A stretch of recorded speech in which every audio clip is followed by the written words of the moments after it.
El domingo pasado, hablamos acerca del concepto de la palabra la verdad. ¿Os acordáis? Y vamos a poner ahí un momentito en la pantalla de la iglesia las 5 bendiciones que fluyen a través de conocer y experimentar la verdad en nuestra vida. Pienso que no hay mayor privilegio, mayor bendición que decir yo he conocido la verdad, ¿sabes? La he experimentado en mi vida. Como tenemos ahí en el texto central de la iglesia, conoceréis la verdad y la verdad os hará libres. Dijimos que la verdad nos ayuda a ordenar nuestros pensamientos. Hay gente que a veces vienen del mundo o del trasfondo religioso del cual vienen, pues con unas ideas muy equivocadas, unas ideas muy alejadas de la verdad, de la sana doctrina.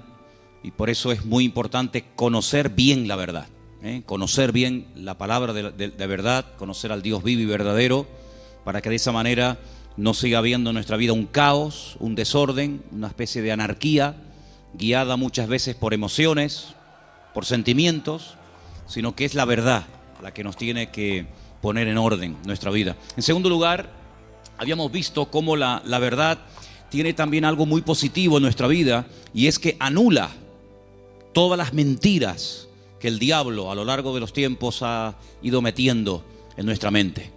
No hay nada peor que creer en una mentira creyendo que es una verdad. De hecho, pusimos el ejemplo la semana pasada de personas que incluso han dado y siguen dando la vida por auténticas mentiras, pero ellos creen que son verdades y ya digo, están dispuestos incluso a dar su vida por dichas mentiras. Así que la verdad echa fuera las mentiras.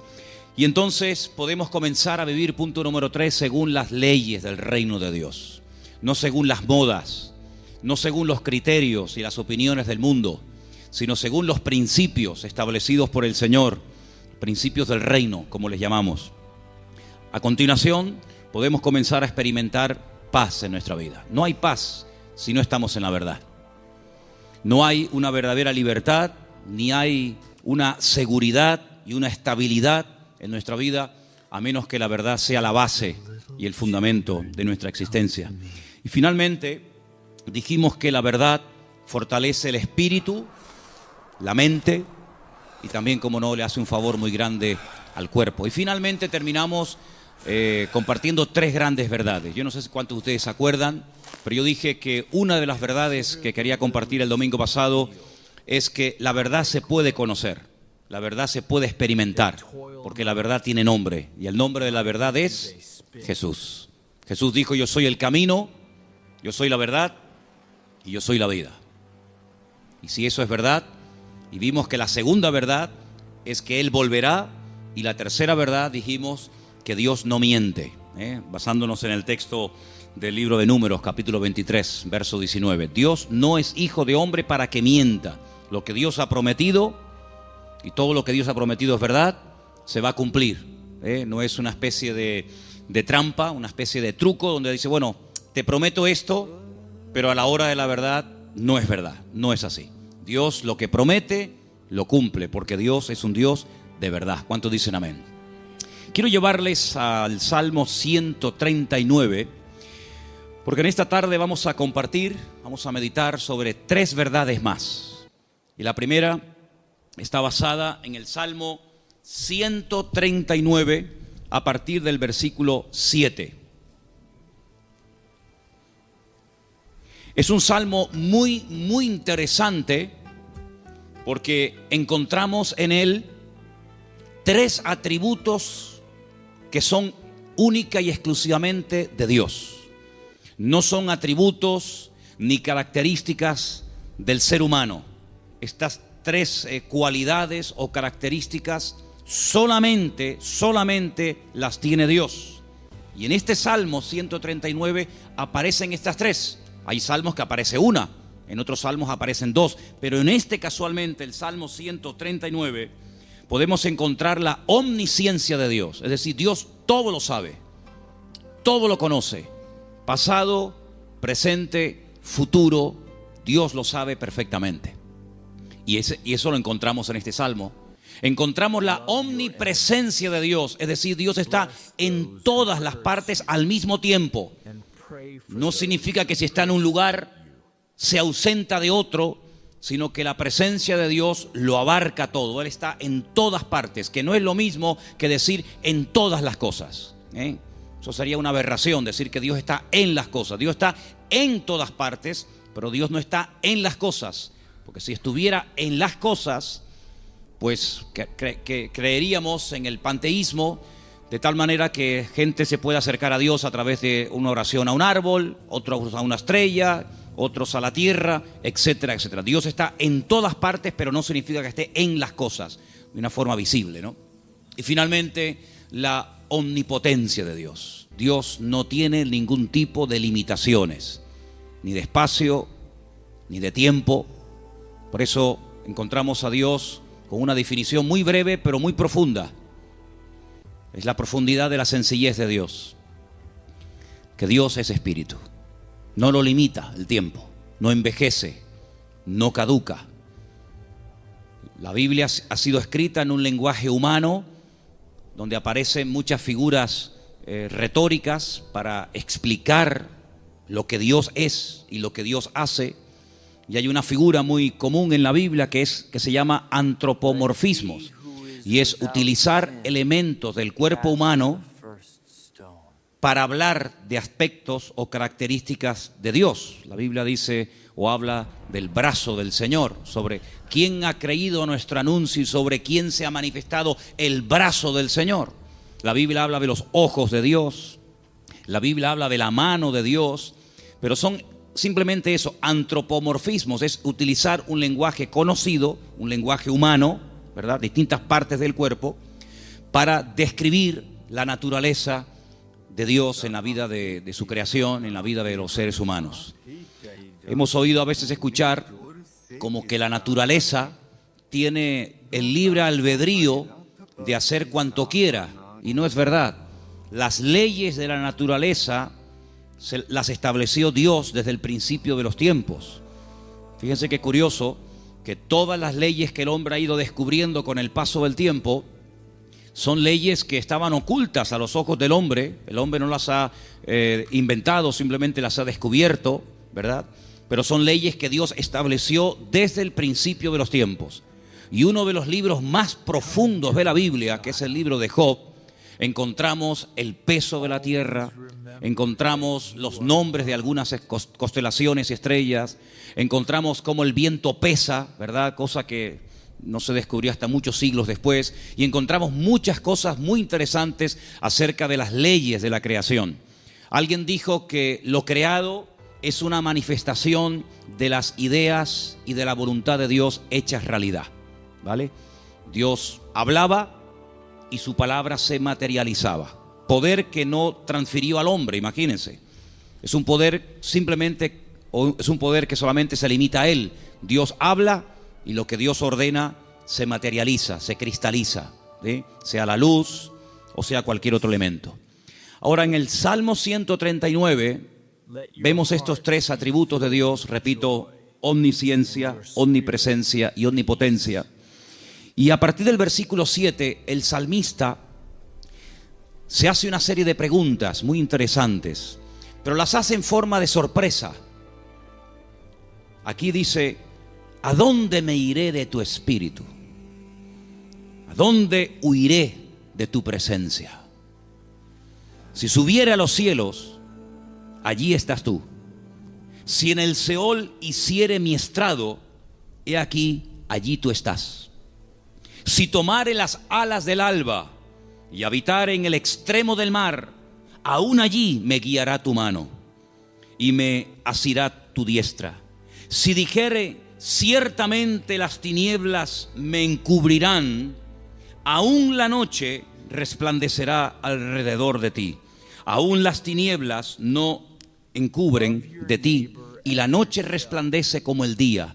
Lo mismo te son las tinieblas que la luz. ¿Cuántos dicen amén? Ahora, en la Biblia encontramos a ciertos personajes que por las circunstancias que estaban atravesando no les quedó más remedio que huir. y esconderse de las personas que querían quitarles la vida. Por ejemplo, piensen en Moisés. Cuando él tenía 40 años, dice la Biblia que él para mediar en una disputa, en una pelea, dice que él se levanta contra un egipcio y lo mata y lo oculta. Pero aparentemente se ve que su crimen, su asesinato no quedó, digamos, oculto. Y al día siguiente alguien le dice: ¿me vas a matar a mí como ayer mataste al egipcio? Y esto le produjo un pánico, le trajo un miedo tan grande a Moisés, que dice que tuvo que huir al desierto. Y se ve que no lo encontraron. Se ve que el faraón, que a lo mejor intentó encontrarlo, fue todo en vano, porque pasó 40 años en el desierto y la Biblia no dice en ningún momento que a Moisés lo localizaron y lo llevaron a Egipto y lo sentenciaron. Por lo tanto, supo huir y se escondió, pero tuvo que huir. Tenemos, por ejemplo, el caso de David. David es un joven que recibe el llamado de Dios, la unción, el respaldo de Dios siendo muy joven. El profeta Samuel derrama sobre él aquel cuerno lleno de aceite que tipificaba la unción que él tendría el día de mañana para ser el segundo rey de Israel. Y dice la Biblia que durante muchos años, David tuvo que huir y tuvo que escaparse y esconderse, porque Saúl estaba obsesionado con quitarle la vida. Y se ve que lo hizo bien. Por supuesto, la bendición de Dios también estaba con él, porque Saúl nunca lo encontró, a pesar de que muchas veces estuvo muy cerca de echarle mano, incluso hasta de quitarle la vida. Así que vemos que hay hombres en la Biblia, seguramente hay otros, que tuvieron en momentos puntuales de la vida que huir. Pero lo que me llama la atención es que estas personas huían de hombres y fueron capaces de ocultarse de esos hombres, sea Faraón, sea Saúl, que querían quitarle la vida. Pero lo curioso es que en el primer libro de la Biblia, el libro del Génesis, el primer hombre intenta jugar al escondite con Dios. Porque dice la Biblia que cuando Adán peca, se esconde de Dios, como si Dios no supiera dónde está. Es decir, Adán está tratando a Dios como si fuera un hombre. Así como Saúl no pudo encontrar a David porque sabía dónde esconderse, y así como Moisés se supo meter en el desierto y no lo encontraron, Adán creía que se podía ocultar de Dios. Sin embargo, el Señor sabía perfectamente dónde está. Me llama la atención que cuando leemos el libro del profeta Jonás, en el capítulo 1, dice la Biblia que él recibe un llamamiento para ir a predicar a una tierra extranjera, a la capital del imperio de Asiria. La ciudad se llamaba Nínive, pero él no quería ir, porque él sabía que si la gente se exponía a la palabra y se arrepentían, Dios los iba a perdonar. Y como él no quería que Dios los perdonara, sino que los castigara y los destruyera, pues dice: no voy a predicarles. Y como no van a tener la opción de arrepentirse, pues que se mueran. Y entonces dice que desciende a una ciudad que en la Biblia se llama Jope, pero que en la actualidad se llama Jaffa, y dice que toma un barco para huir de la presencia del Señor. Bueno, hay un momento en el que los marineros le preguntan: ¿qué haces aquí? ¿Cuál es tu nacionalidad? Y dice que los marineros se dieron cuenta de que él intentaba huir de la presencia del Señor. ¿Eso qué significa? Bueno, en ese momento y hasta siglos más tarde, se creía que Dios donde estaba y donde Dios vivía y moraba era en Jerusalén, en el templo que estaba en el monte Moriah. Y cuanto más lejos me alejara de Jerusalén, y si encima me monto en un barco y me voy mar adentro, pues es como que la presencia de Dios la dejo atrás y Dios pues no me encuentra. Yo estaba leyendo hoy justamente el libro de Jonás, y hay una canción que nosotros cantamos en la iglesia, parte del Salmo 118, que dice: desde la angustia invoqué al Eterno y Él me oyó. Y en la oración que Jonás hace desde el vientre del gran pez, pues dice la Biblia que él dice: desde la angustia invoqué al Eterno y Él me respondió. Así que el Salmo 118 Jonás lo sabía perfectamente, pero el 139 se ve que se olvidó. Porque el 139 el salmista dice: ¿a dónde me voy a esconder? ¿A dónde voy a huir de tu presencia? Vaya a donde vaya, sea hacia arriba, sea hacia abajo, sea a la izquierda o sea a la derecha, Nunca podré huir de tu presencia, porque él tenía bien claro el concepto de la omnipresencia del Señor. ¿Cuántos dicen amén? Ahora, esta gente huía en el sentido negativo, pero hermanos, esto nos tiene que producir un gozo y una alegría a todos y a cada uno de nosotros enorme, inmensa. ¿Sabéis por qué? Porque vayamos a donde vayamos, no importa las circunstancias en las que nos encontremos, la presencia del Señor siempre, siempre estará a nuestro lado. ¿Cuántos dicen amén?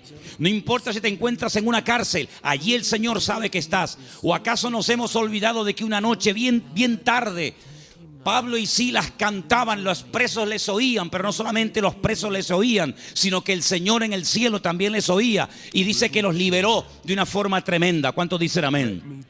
Dice la Biblia que cuando estaba en la tempestad, al día siguiente, cuando llevan ya más de 20 días en ayuno, sin ver estrellas, sin ver sol, perdidos, desesperados en medio del mar Mediterráneo, se levanta el apóstol Pablo y dice: no tengan ningún temor, porque anoche estuvo en mi camarote el Señor y me dijo que si nos mantenemos unidos, nadie va a perder la vida. Luego lo vio en la cárcel y también lo vio en la tempestad. Pero también se acordó de que en el desierto había un viejito llamado Moisés, que hacía 40 años que había huido de Egipto, y el Señor lo encontró. Y el Señor sabía que en aquel pozo, aunque los hermanos se tapaban los oídos y no querían oír los gemidos y los gritos de José, la Biblia nos enseña que el Señor siempre estuvo con José en el pozo y posteriormente en la cárcel. No hay ni un solo lugar donde nosotros vayamos en esta vida donde el Señor no esté a nuestro lado, sino que incluso hay una promesa del Señor que nos dice: he aquí yo estoy con vosotros todos los días hasta el fin del mundo. Hoy estaba analizando, estaba echándome un rato la siesta y de repente, ¡pum!, me desperté como un resorte y me fui a mi oficina y empecé a escribir todo lo que me venía a la cabeza. Y fíjate, me venía a la cabeza cuando Elías, huyendo, otro que huye también, en este caso no de un rey, no de un faraón, sino de una mujer llamada Jezabel, la reina perversa, esposa de Acab, que quiere matarlo. Dice que salió corriendo, huyendo, para que Jezabel no pudiera matarlo. Y dice que se mete dentro de una cueva. Y entonces dice que de repente se produce un terremoto tremendo, tremendo, a tal punto que dice que las rocas se parten por la mitad. Pero dice, Dios no estaba en ese terremoto. Más adelante dice que viene un viento huracanado espectacular, tremendo, que lo arranca todo. Y dice, pero Dios no estaba allí tampoco. Y al final, después de muchos, cosas de la naturaleza, dice que viene un viento apacible. Y él reconoce que en esa calma y en esa quietud estaba el Señor. Y me venía a la mente el capítulo 37 de Ezequiel, cuando dice que el Señor le permite ver un valle lleno de huesos secos en gran manera.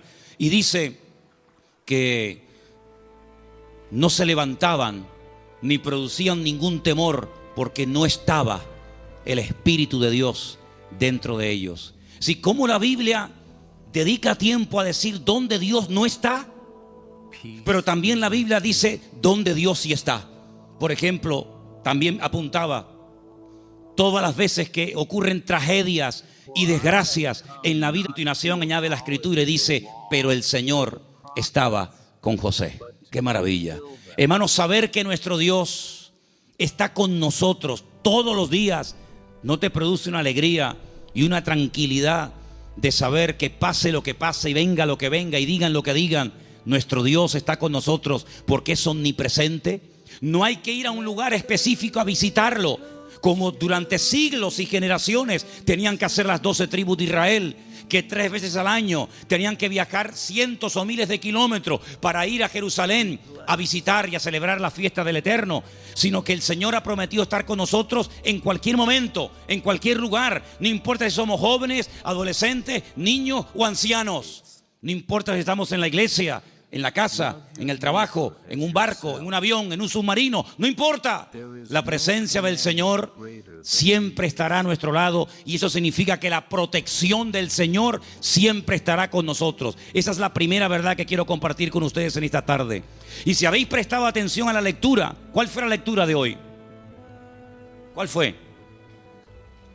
Salmo 121. ¿Cómo empieza el Salmo 121? Alzaré mis ojos a los montes. ¿De dónde vendrá mi socorro? Ay, amigo, cuando tú estás donde empezaban los peregrinos que iban a Jerusalén a celebrar las fiestas, cuando tú te pones en el principio de ese camino, allí en lo alto en Galilea, y ves un camino estrecho, rodeado de unas montañas gigantescas, y te explican que en esas montañas se ponían los ladrones y las bandas armadas para robarle las ofrendas y los diezmos que iban a llevar al templo a Jerusalén. ¿Cómo nos van a alzar los montes los peregrinos y decir: Señor, ¿de dónde vendrá nuestro socorro? No es que está implorando la ayuda de las montañas, no, porque el versículo siguiente dice: nuestro socorro viene del Señor que hizo los cielos y la tierra. No dará tu pie resbaladero, ni se dormirá el que te guarda. Él guardará tu salida y tu entrada desde ahora y para siempre. ¿Cuántos dicen amén? Hermanos, en estos tiempos en los que estamos viviendo, es importante que nos recordemos cada día: el Señor, la presencia del Señor, la cobertura del Señor está a mi lado. ¿Cuántos dicen amén? Dile que está a tu lado: el Señor está con nosotros porque es un Dios fiel. Aleluya. Esa es la primera verdad que tenemos que tener presente en nuestra vida. Primera de Juan 5:18, primer versículo que nos van a leer en esta tarde. Primera de Juan, capítulo 5, verso 18. Presten atención, por favor. Sabemos que todo aquel que ha nacido de Dios no practica el pecado, pues aquel que fue engendrado por Dios le guarda, y el maligno no le toca. El maligno, la promesa que dice, el maligno no le toca. ¿A quién no le toca? Al Hijo de Dios. ¿Y por qué no le toca? Porque está protegido. ¿Por quién? Por aquel que lo engendró. Nuestro Dios no solamente está, sino que está para defendernos, está para guiarnos, está para bendecirnos. No está dormido y hay que despertarlo, como en algún momento el profeta Elías les decía a los profetas de Baal: griten, griten, levanten la voz. Tal vez vuestro Dios está de camino, o está dormido, o cansado, se ha ido de viaje. Sino que nuestro Dios está a nuestro lado, pero no de una forma pasiva, indiferente, sino que está a nuestro lado para pelear nuestras batallas y defendernos. ¿Cuántas veces hemos mencionado el pasaje de cuando el profeta Eliseo, no Elías, Eliseo, se encuentra rodeado de enemigos y su criado Giesi se lo comenta y le dice: estamos rodeados, nos van a matar? Y el profeta Eliseo ora para que el Señor le abra los ojos espirituales a su criado incrédulo Giesi, porque le dice: más son los que están con nosotros que los que vienen contra nosotros. Y entonces él pudo ver por los ojos de la fe cómo la presencia del Señor estaba alrededor de aquella casa, y aquellos que venían a matarlos al final quedan ciegos y ellos los tienen que guiar hasta salir de la ciudad. Hermanos, ese es nuestro Dios, un Dios que ha prometido estar con nosotros todos los días. Estemos también nosotros con Él todos los días. ¿Cuántos dicen amén? Segunda y gran verdad que quiero compartir en esta tarde: el poder inmenso, ilimitado del nombre del Señor Jesucristo. Marcos capítulo 16, versículo 17 al 18. Presten atención, por favor. Y estas señales seguirán a los que creen. En mi nombre echarán fuera demonios, hablarán nuevas lenguas, tomarán en las manos serpientes, y si bebieren cosa mortífera no les hará daño. Sobre los enfermos pondrán sus manos y sanarán. Todo cuanto se menciona ahí con una connotación milagrosa: echar fuera demonios, hablar lenguas, orar por los enfermos, etcétera, etcétera, todo va precedido por el nombre de Cristo. En mi nombre, en mi nombre, en mi nombre. El Señor Jesucristo nos enseña en la palabra que cuando oramos los creyentes tenemos que orar en su nombre. Firme la oración. No oramos en nuestro nombre. No nos acercamos a Dios con nuestros méritos, sino que oramos en el nombre del Señor Jesucristo. Y en el libro de Filipenses, el capítulo 2, nos da una pincelada, una explicación del poder tremendo de ese nombre. Presten atención. Después de humillarse, después de despojarse de toda su gloria y dignidad, después de haberse hecho siervo y estando en la condición de hombre, se humilla hasta lo sumo y muere de una forma terrible como era la muerte de cruz y haciéndose obediente hasta la muerte, a continuación de eso dice, por lo cual Dios lo exaltó hasta lo sumo, a lo máximo, y le dio un nombre sobre todo nombre. Y ahora escucha versículo 10, para que en el nombre de Jesús se doble toda rodilla de los que están en los cielos, en la tierra y debajo de la tierra, y toda lengua confiese que Jesucristo es el Señor, para gloria de Dios Padre. El poder del nombre de Cristo, no somos conscientes de lo poderoso que es mencionar ese nombre. Los demonios huyen y tiemblan cuando se menciona el nombre de Jesucristo. Es un nombre de poder, es un nombre de autoridad. No hay nada ni nadie que se resista al poder del nombre de Cristo. Una vez escuché a un predicador que vino a Las Palmas hace muchos años. Había sido misionero en África. Y un día no se le ocurre otra cosa más que ir a una tribu de caníbales. Y dice que mientras dormía en una choza durante la noche, hay un momento en el que él se despertó y ve a un caníbal con un garrote a punto de darle un palo en la cabeza y matarlo. Dice que fue algo tan rápido, no había tiempo para decir, hermano, vamos a orar, espérate un momentito. Dice que solamente dijo, Jesús. Solamente mencionó el nombre del Señor. Y dice que se le cayó ese garrote de la mano a este hombre y salió corriendo. Hermanos, hay millones de testimonios de personas que han sido sanadas, liberadas, salvadas, bendecidas y transformadas por el poder del nombre de Jesucristo. Es un nombre que tenemos que utilizarlo cuando oramos, cuando hacemos cualquier cosa, conducir, estudiar, trabajar, salir, entrar. Porque no solamente es una sugerencia, no solamente es una propuesta, una idea que les lanzo, sino que es un mandamiento bíblico. Vamos a leer en Colosenses 3:17. Fíjense cómo la Biblia nos enseña lo que estoy diciendo en esta tarde. Colosenses 3:17, por favor. Y todo lo que hacéis, sea de palabra o de hecho, hacelo todo en el nombre del Señor Jesús. Todo. Dando gracias a Dios, Padre, por medio de Él. Todo lo que hacéis, todo lo que habláis, hacerlo todo en el nombre del Señor Jesucristo. Cuando se monten en el coche a conducir, Señor, en tu nombre pedimos que nos traigas y que nos lleves de regreso a casa con tu paz y con tu bendición.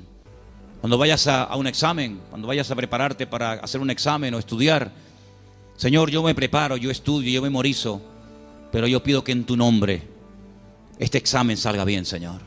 Cuando vas a trabajar o cuando vas a buscar trabajo, cuando vas a dormir, cuando vas a levantarte, todo lo que hacemos y todo lo que decimos, dice, hacedlo todo en el nombre de nuestro Señor Jesucristo. ¿Cuántos dicen amén? Y vas a ver cambios, vas a ver algo diferente en tu vida, porque ese nombre es un regalo, permítame la palabra, que Dios le ha dado al creyente, a sus hijos, a su pueblo, a su iglesia, para que lo use. El Señor Jesucristo le dijo un día a sus discípulos, no habéis recibido nada porque no os habéis atrevido a orar en mi nombre, pero a partir de ahora, todo lo que pidáis en mi nombre, os lo daré, para que mi Padre sea glorificada en esa petición. ¿Cuántos dicen amén? Así que esta es la segunda verdad que tenemos que interiorizar en nuestra vida. Tenemos un nombre, hermanos, un nombre de autoridad en el cielo, en la tierra donde vivimos ahora mismo y aún debajo de la tierra.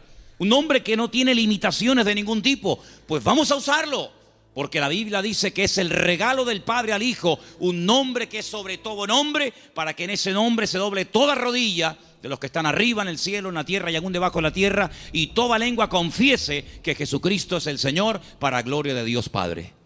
Dice también en un versículo que vamos a leer a continuación, en Proverbios 18:10, nos pone un ejemplo gráfico de la protección que proporciona el nombre del Señor, el nombre de Dios. Proverbios 18:10, por favor. Torre fuerte es el nombre del Señor. A Él correrá el justo y será levantado. Torre fuerte es el nombre de nuestro Señor, y a Él correrá el justo y será levantado.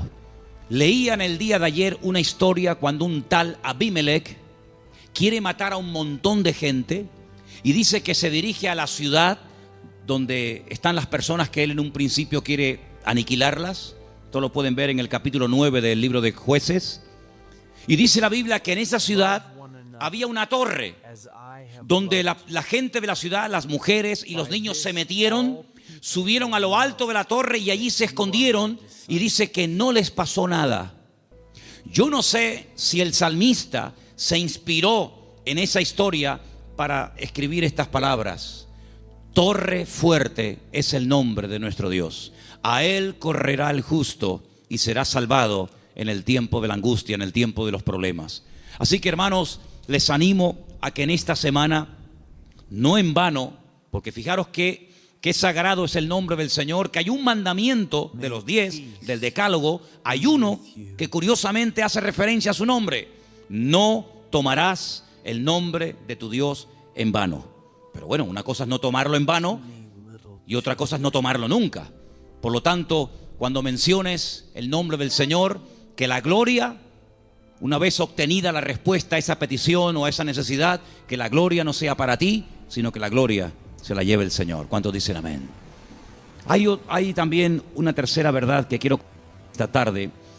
Y para los que no estuvieron, el otro día aquí en la iglesia, el día jueves, en la carta de Pablo a Tito, una carta pequeñita que está por ahí por el Nuevo Testamento, ustedes la tienen también, no les quepa la menor duda. El apóstol Pablo deja a Tito en la isla de Creta para que impida que se mezclen o que se metan en la iglesia falsas enseñanzas, falsas doctrinas, etc. Y una de las cosas que el apóstol Pablo le decía a este joven pastor es que en la iglesia tiene que haber, a nivel de cuerpo, una sana doctrina, y que el liderazgo, los ancianos que él iba a nombrar para que ocuparan cargos de responsabilidad en la obra, tenían que ser personas con una serie de características. Algunas eran prudentes, con paciencia, serios, sobrios, etc. Pero lo que me llamó la atención es que dice, y el liderazgo tiene que tener una fe sana. Bueno, literalmente dice que sean sanos en la fe. Y esto despertó mi curiosidad, porque la tercera verdad que quiero que en esta tarde escuchen ustedes y quiero compartir es el poder que tiene el cuerpo, el pueblo del Señor, siempre y cuando la fe de esa iglesia sea una fe sana. Y algunos dirán, pero ¿cómo que una fe sana? ¿Es que acaso hay una fe que no es sana? Pues sí. La fe a veces se puede enfermar. De hecho, vimos el jueves, repasamos un poco, que hay un momento puntual en el ministerio del Señor Jesucristo en el que algunos discípulos vienen y le dicen: Señor, nos ha pasado algo y queremos contártelo. Hemos entrado a una ciudad y no nos han querido recibir. No han sido hospitalarios, han sido fríos. Incluso nos han pedido que nos marchemos de la ciudad, que no quieren saber nada de ti, de tu ministerio ni de tus palabras. Y le dicen ellos al Señor, y uno de ellos era nada más y nada menos que Juan. ¿Quién lo diría? Señor, ¿quieres que oremos para que caiga fuego del cielo y los destruya a todos? Oye, qué fe, ¿eh? Ellos creían que si oraban y que cayera fuego del cielo, el Señor respondería a sus oraciones. Pero el Señor dice: alto. No. Ese espíritu no es el que debe de caracterizar a un discípulo mío. La fe no es para destruir, la fe es para edificar. Si en todo lugar donde no nos escuchan vamos a pedir fuego, vamos a prenderle fuego a todo el país. Y una vez dije: ¿por qué se creen ustedes que el Señor se llevó al profeta Elías? Porque como siguiera como seguía, le iba a prender fuego a todo el país. El único que iba a quedar con vida era él. Pero saben, hermanos, esa es una fe distorsionada. Es una fe mal encaminada. Es una fe que, como una especie de lámpara de Aladino, te crees que todo lo que pides tienes que recibirlo.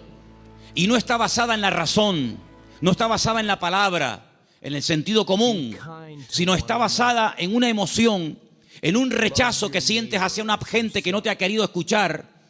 Y es una fe que no tiene nada que ver con una fe sana, que es la fe que tiene que tener el creyente. Es una fe totalmente distorsionada, una fe que no es la que yo quiero que ustedes tengan.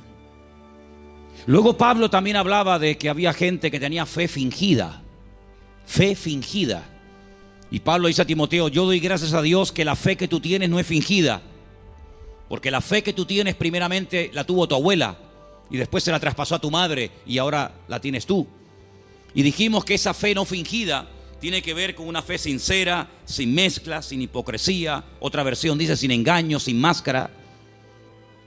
Hablamos también acerca de que hay fe, hay gente que tiene fe, pero es una fe muerta. Tienen fe, pero está muerta. ¿Y cuál es la fe muerta? La que no produce obras. Dice la Biblia, la fe sin obras está muerta. Por lo tanto, cuando vamos a este tercer punto y hablamos acerca de la protección sobrenatural que hay sobre nuestra vida y de lo indestructible que es el pueblo del Señor, para que eso se dé, tiene que haber una fe sana entre nosotros.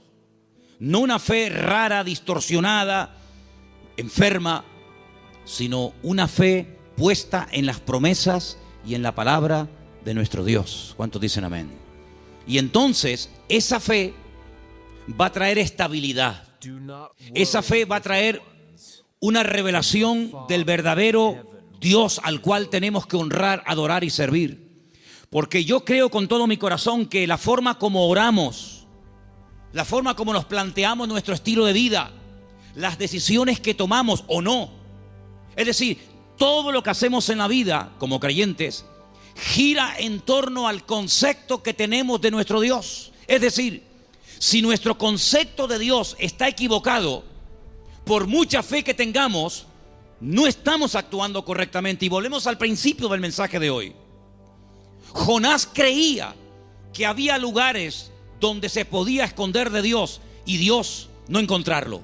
Dice que él huía de la presencia de Dios, huía del llamado de Dios, de la responsabilidad. ¿Por qué? Porque no quería cumplir con el llamado de Dios. Y hace exactamente lo mismo que hizo Adán en el jardín del Edén: huir, esconderse de Dios.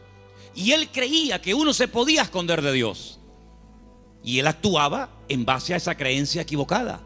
Por lo tanto, es muy importante que nosotros nos preguntemos de vez en cuando, a la luz de las Escrituras, si la forma como yo estoy orando y pidiendo las cosas, si la forma como yo estoy viviendo mi relación con el Señor es una relación basada en una fe sana o en ideas distorsionadas y equivocadas.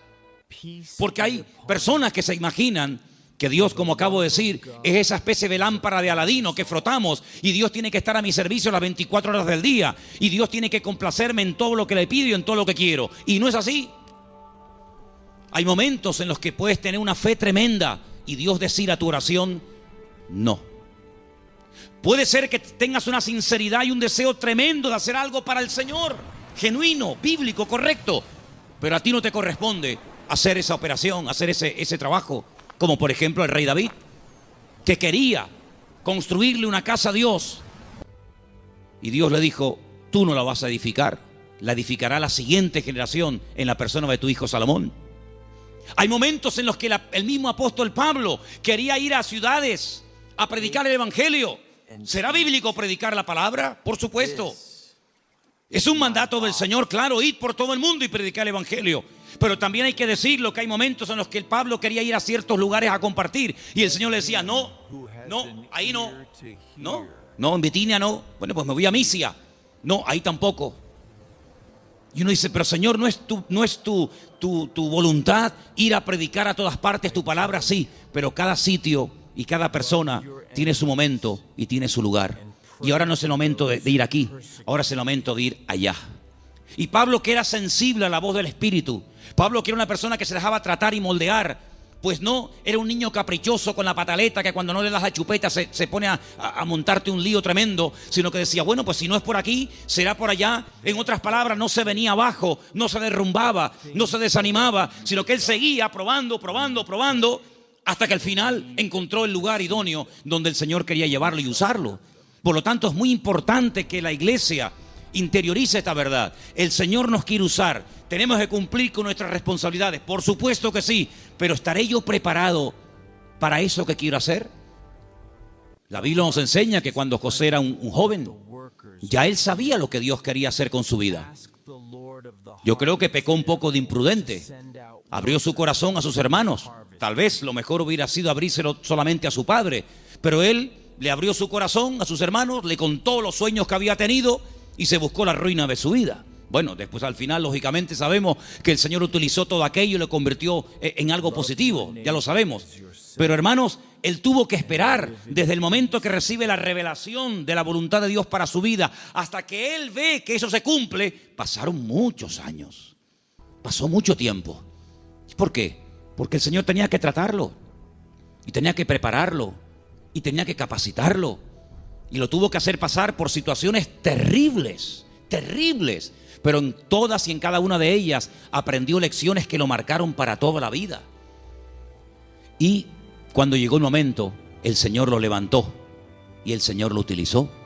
Por eso, amados hermanos, ¿en qué momento, en qué etapa del camino te encuentras?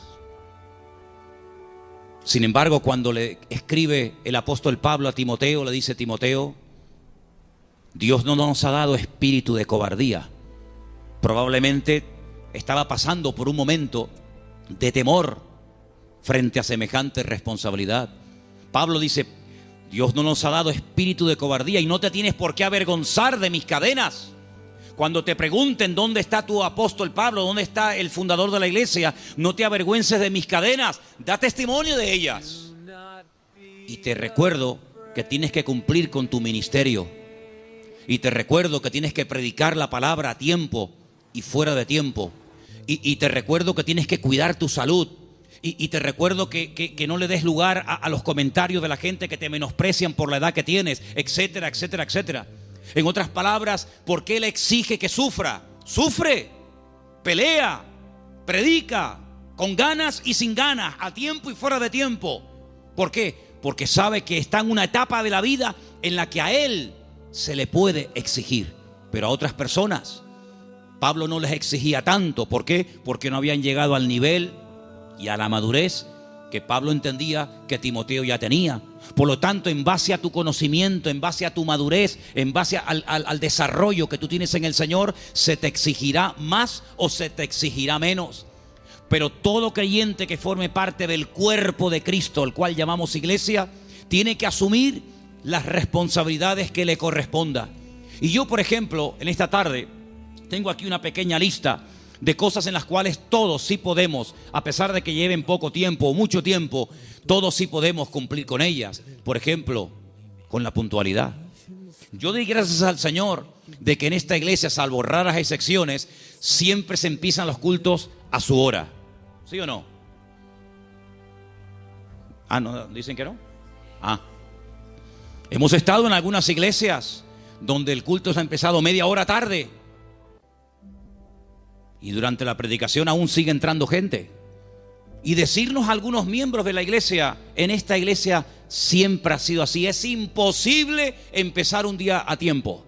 Bueno, yo doy gracias al Señor de que por lo menos en eso no somos malos, ¿no? Sino que generalmente solemos ser puntuales. Cuando se propone o se expone a la congregación un proyecto, una idea o algo, generalmente un altísimo porcentaje de la congregación responde apoyando pues dicha actividad o proyecto o lo que sea. En otras palabras, hermanos, la iglesia va a crecer en la medida en la que tú crezcas. La iglesia, cuando hablamos de iglesia, ¿qué es la iglesia? La iglesia eres tú, y tú, y tú, y cada uno de nosotros. Y la iglesia, ese concepto a veces tan abstracto, como dice la iglesia ¿qué es? Pues la iglesia eres tú. La iglesia tendrá la madurez de todos y cada uno de nosotros. Pero esa madurez, ¿dónde la aprendemos? ¿Aquí o ya venimos con ella de casa? Después del culto hoy, queremos reunirnos unos poquitos minutos con los padres de los chicos que en este momento, ahora mismo, están en la escuela dominical. ¿Por qué?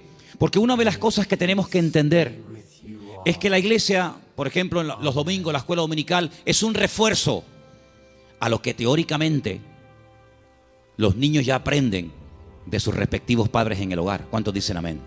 Es decir, si ustedes no oran a la hora de la comida, Difícilmente, por más que se lo enseñen ahora mismo las hermanas que están allí con esos niños, que hay que orar dándole gracias al Señor por la comida que entra por nuestra boca, si después durante la semana, que es muy larga, hasta el próximo domingo, no ven a papá y no ven a mamá orando un momentito, dándole gracias al Señor por los alimentos, pues le vamos a hacer al niño, perdonen la palabra, un cacao, porque le estamos enseñando algo en la iglesia que luego ustedes no lo apoyan. Es decir, que lo que aprendan aquí, luego vean la práctica en el hogar. ¿Cuántos dicen amén? Si, por ejemplo, un niño un día en una escuela dominical tiene una clase donde, por ejemplo, no sé, se le habla del perdón, pues que cuando lleguen momentos puntuales, pues que el niño vea que en casa la asignatura del perdón se aprueba con sobresaliente y no siempre con suspenso. Y simplemente quiero ponerles un ejemplo. Porque la tercera verdad que estoy tratando de compartir esta tarde es la importancia de la iglesia en el mundo y cómo la iglesia es indestructible siempre y cuando cumpla con los requisitos bíblicos establecidos por el Señor en su palabra. ¿Dónde aprendió José a perdonar, a reconciliarse, a llevarse bien con otras personas? ¿Dónde lo aprendió? ¿En Egipto? ¿En Egipto lo aprendió? No, lo aprendió en el hogar, lo aprendió en casa. Yo no sé, supongo que sí, ya es especular. Si algún día Jacob, que era su padre, explicó en casa el motivo por el cual se iban de un país a otro. Me imagino que sí. Yo me imagino que un día Jacob habrá juntado a Raquel, a Lea, a sus hijos y les habrá dicho: chicos, nuestro tiempo se ha terminado con el tío Labán. Volvemos a Canaán. Y quiero contarles algo. Hace 22 años salí de mi tierra y ahora volvemos. Pero hay una pequeña cosa que tengo que comentarles. Yo no vine aquí porque quería en el fondo venir. Yo vine aquí casi forzado por las circunstancias.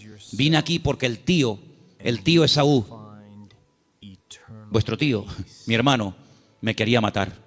Y ahora volvemos y no sé lo que nos vamos a encontrar. La Biblia dice que él toma una serie de medidas muy particulares, por cierto. Fue haciendo diferentes grupos, a las que menos amaba o con las que menos tenía, no sé, feeling, las fue poniendo por delante y él lógicamente se quedó atrás, con la que él realmente quería y con sus hijos. Y le llega la noticia de que el tío Esaú viene con 400 hombres armados hasta los dientes. Y entonces él se va a la montaña a orar. Y es allí cuando tiene un encuentro con el Señor que lo cambió para toda la vida. Y es allí donde pelea con un ángel, y dice la Biblia que allí donde Dios le cambia el nombre de Jacob por Israel. Y al día siguiente llegó el momento de la verdad, amigo. Llegó el momento de a ver qué pasa. O se acaba todo o empieza todo. Y allí se va José con su padre, con sus hermanos. Y allí dice la Biblia que Jacob y Esaú se abrazaron, se perdonaron, se reconciliaron y todo se solucionó. Y allí estaba José, la primera vez en su vida que veía al tito Esaú, la primera vez en su vida que veía algo tan impactante que sin lugar a dudas lo marcó, porque esa reconciliación entre el tío y su papá lo marcó de tal manera que años más tarde, cuando él es vendido por sus propios hermanos, cuando él se da a conocer a ellos y les revela su identidad y les dice: yo soy José, no tiene ni la más mínima gota de rencor, de remordimiento en su corazón, porque él aprendió de una forma objetiva lo que era el perdón y la reconciliación en su familia. ¿Y qué es lo que hace? Él después proyecta en los demás lo que en el hogar aprendió de una forma práctica. Por eso, amados hermanos, es muy importante que lo que ustedes aprenden en los cultos, lo que los niños aprenden en la escuela dominical, luego durante la semana se van a presentar muchas oportunidades para orar, para pedir perdón, para saber cómo reaccionar ante una situación. Y entonces ahí donde tenemos que trabajar en equipo, porque la iglesia que entiende que no somos solamente iglesia cuando nos reunimos aquí en Garcilaso de la Vega número 13 y cuando apagamos la luz y arrancamos los coches y cada uno se va a su casa, dejamos de ser iglesia. No, seguimos siendo iglesia, no en un lugar físico como este. La iglesia ahora se divide para multiplicar. La iglesia que se divide dentro es una ruina, pero la iglesia que fuera, cuando termina el culto, se divide y se lleva la bendición de Dios, se divide, entre comillas, para después multiplicar y para extender la luz del evangelio fuera. ¿Cuántos dicen amén? Por eso es muy importante que nosotros nos preguntemos y nos analicemos de vez en cuando cómo va el nivel de nuestra fe.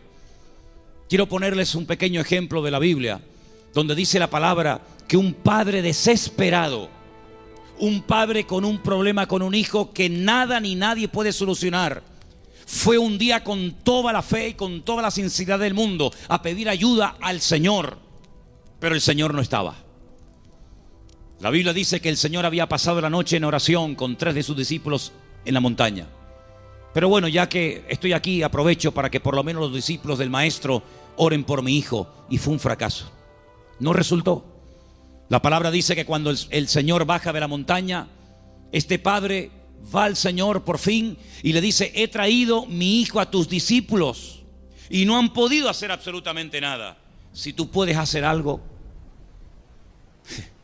Increíble. Y el Señor le dice: si tú puedes creer más bien. Y es cuando pide ayuda: Señor, ayuda a mi incredulidad. Menguó en la fe. En unas horas la fe pasó de creer que mi hijo tiene remedio a decir: si puedes hacer algo. Eso no es una fe sana. La fe sana es la que aguanta la prueba.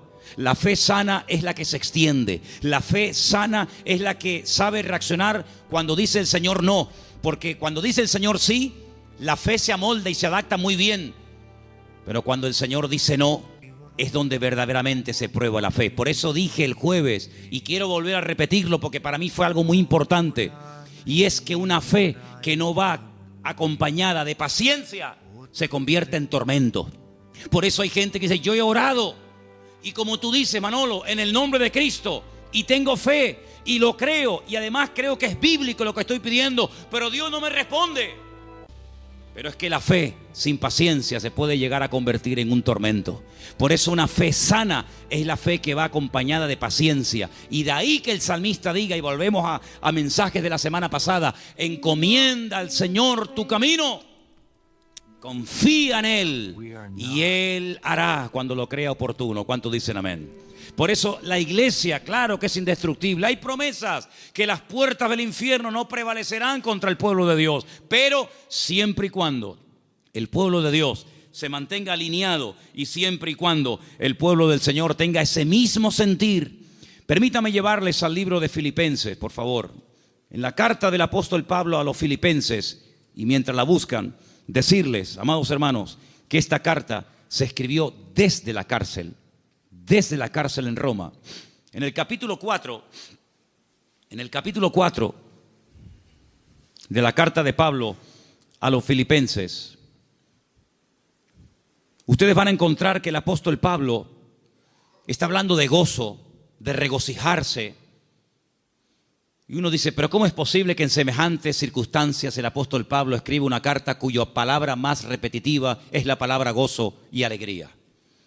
Bueno, pues porque el gozo del creyente, la estabilidad del creyente, no depende de si está en libertad o privado de libertad, sino depende de una fe sana depositada en los brazos del Señor. Pero en medio de la carta, cuando él está explayándose, dando unas explicaciones extraordinarias sobre todo esto, llegamos al versículo 2, Filipenses 4:2, donde él hace un ruego, una tarea que les pongo: escriban en un papel todas las veces que Pablo le rogó a alguien algo. No lo hace mucho, pero aquí tienen un ejemplo. Este no vale, tienen que buscar otro. Le ruega a Evodia y a Síntique que sean ¿qué? De un mismo sentir en el Señor. Evodia y Síntique eran unas hermanas de esta congregación, eran creyentes, fieles asistentes a la congregación, que no les está haciendo un llamado para que acepten al Señor en su vida y se conviertan. No, ya son creyentes, son hermanas de la congregación, pero entre ellas hay algo. No son de un mismo sentir. Algo pasó entre estas hermanas que a Pablo le perturba. Y Pablo, hay un momento en el que hace un paréntesis en el desarrollo del tema de la carta de Filipenses y dice: ruego a Evodia y a Síntique que sean de un mismo sentir en el Señor. Porque una iglesia como un matrimonio que tiene un mismo sentir, es algo indestructible. ¿Cuántos dicen amén? Pero una iglesia donde uno dice arriba y otro dice abajo, uno dice a un lado y otro dice a otro, donde uno dice no, oremos, otro, no, ayunemos, no, discipulemos, no, evangelicemos, salgamos, no, quedémonos. Difícilmente esa iglesia puede ser una iglesia bendecida y una iglesia que impacte a la gente que lo rodea. Pero cuando hay un mismo sentir en el Señor, cuando el capitán de la nave es el Espíritu de Dios y la cabeza de la iglesia es el Señor Jesucristo, esa iglesia puede avanzar, esa iglesia puede ser una bendición, y esa iglesia es un botón, un punto de referencia en el mundo espiritual de algo que el Señor está haciendo en este lugar.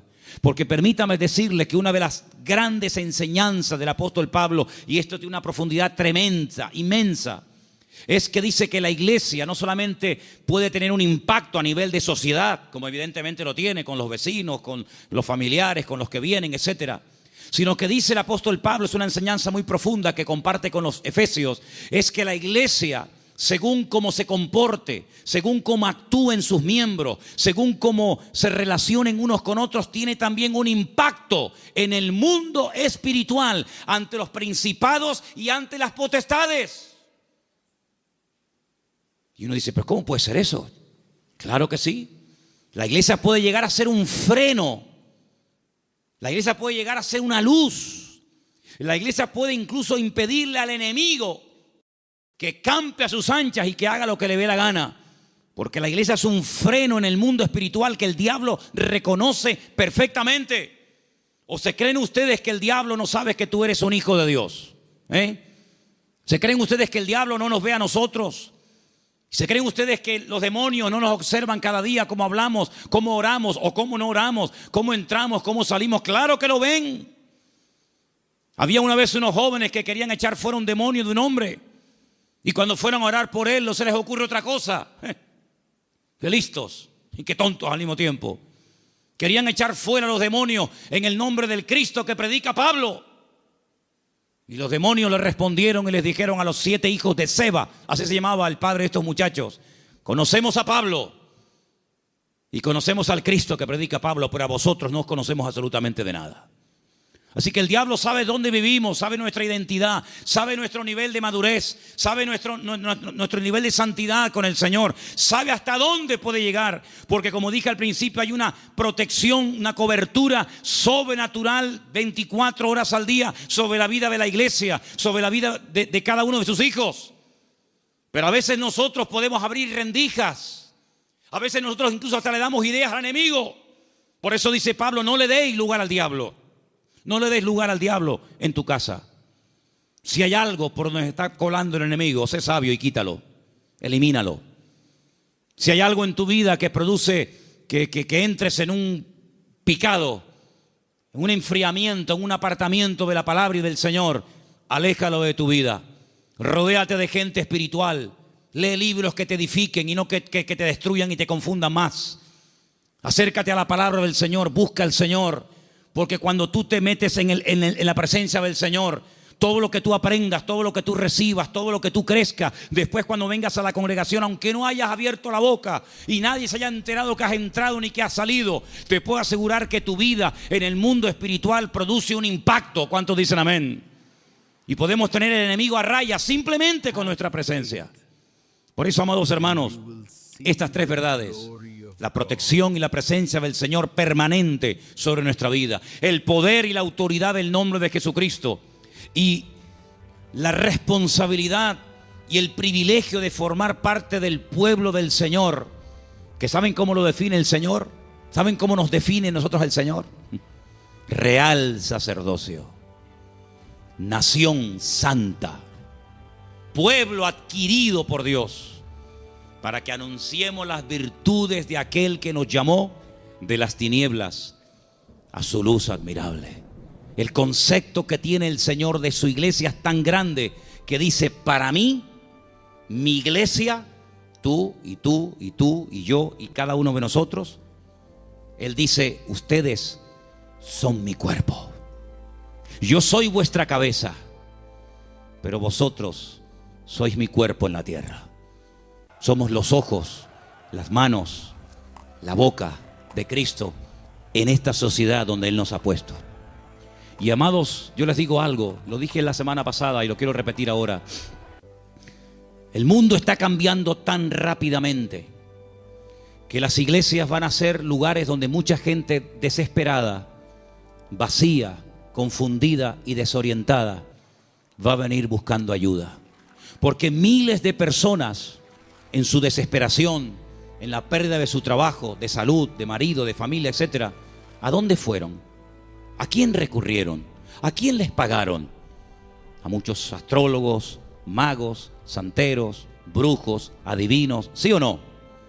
Mucha de esa gente que se ha llevado tremendas desilusiones, mucha de esa gente que ha perdido dinero, mucha de esa gente que se han llevado una desilusión tremenda y han visto que no han obtenido resultados, sino ha sido lo peor. El Señor nos va a poner a cantidad de gente en nuestro camino y llegará el momento cuando tú tendrás que darte cuenta de que tu vida proyecta una imagen en la sociedad en la que vivimos. Espero que nos podamos representar dignamente los unos a los otros. ¿Cuántos dicen amén? Les quiero hacer una pregunta. ¿Cómo se sentirían ustedes si yo mañana viniera al púlpito con el pelo de color verde? ¿No les gustaría, hermanos, un cambio de look en el pastor? Unos tatuajes, unas cadenas, unos piercing. ¿Cómo se llama eso que se pone en las orejas? No, zarcillos no, lo otro. Dilataciones, unas dilataciones. ¿Qué les parece? Como que no, ¿verdad? Como que no. Tal vez a una parte, a un grupo de personas que digamos que se visten y actúan así, no sé, tal vez a lo mejor les haría gracia un tiempo que un señor ya de cierta edad llamado pastor se vista así. Pero son más los que dejaríamos de alcanzar que los que alcanzaríamos con esas pintas, ¿sí o no? Pues sabe una cosa, hermano, cuiden su imagen pública, porque usted como hijo de Dios tiene que dar una imagen sana y digna del Evangelio. No decimos, no, es que yo hago lo que me da la gana, porque yo lo siento así. Hermano, interiorice esta verdad en su vida. La forma como usted habla con sus compañeros de trabajo, con sus clientes, con los amigos en el barrio, con tus familiares, etcétera. En cierto sentido, tú eres un embajador del cuerpo de Cristo, de la iglesia del Señor, en medio de la sociedad en la que vivimos. Por eso cada vez que vayas a hablar, a decir algo, a opinar, a aportar algo, piensa en esto. Lo que voy a decir te glorifica a ti, Señor.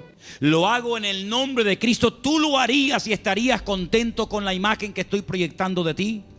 Estas verdades tienen que calar hondo en nuestra vida y tenemos que ser responsables, no solamente ante Dios, sino asumir que todo lo que hacemos y decimos en la vida tiene que ser hecho decentemente y con orden en el nombre del Señor. ¿Cuántos dicen amén?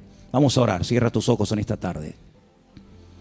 Ahí donde estás. Aleluya. Tenemos una protección y la presencia del Señor permanentemente a nuestro lado. Tenemos el nombre más poderoso que jamás ha existido y existirá. El nombre de Cristo Jesús. Y formamos parte del cuerpo de Cristo, de la iglesia indestructible del Señor. Que el Señor nos ayude, amados hermanos, a entender que estas verdades tienen que traer compromiso a nuestra vida. Pues seguimos adelante con esta reunión diferente, con esta reunión totalmente atípica. Es la primera vez en todos estos años que estamos celebrando esta reunión a puerta cerrada. Es la primera vez en todos estos años que a nosotros como iglesia nos ha sucedido algo así, pero no es algo local, algo que nos afecte única y exclusivamente a nosotros, sino es algo que está afectando al mundo entero. Esta es una situación que nos ha tomado a todos por sorpresa. Me refiero fundamentalmente a políticos, a médicos, a investigadores. Nosotros como cristianos sabemos perfectamente que estas cosas y otras peores que vendrán en el futuro, y hay que decirlo así, no nos sorprenden, porque la palabra de Dios es muy clara en cuanto a las cosas que van a ocurrir en los Let últimos he tiempos. who is without Terremotos, sin epidemias, cast hambres, the first en stone. fin, todo tipo de calamidades que están perfectamente explicadas y desarrolladas en los libros de la palabra de Dios. Estamos peleando contra un enemigo invisible, pero para nosotros los cristianos esto no es nada nuevo, porque llevamos 2000 años peleando contra enemigos invisibles. ¿O no son invisibles los principados, las potestades, los gobernadores de las tinieblas que, dice la Biblia, que pelean contra nosotros y nosotros espiritualmente contra ellos?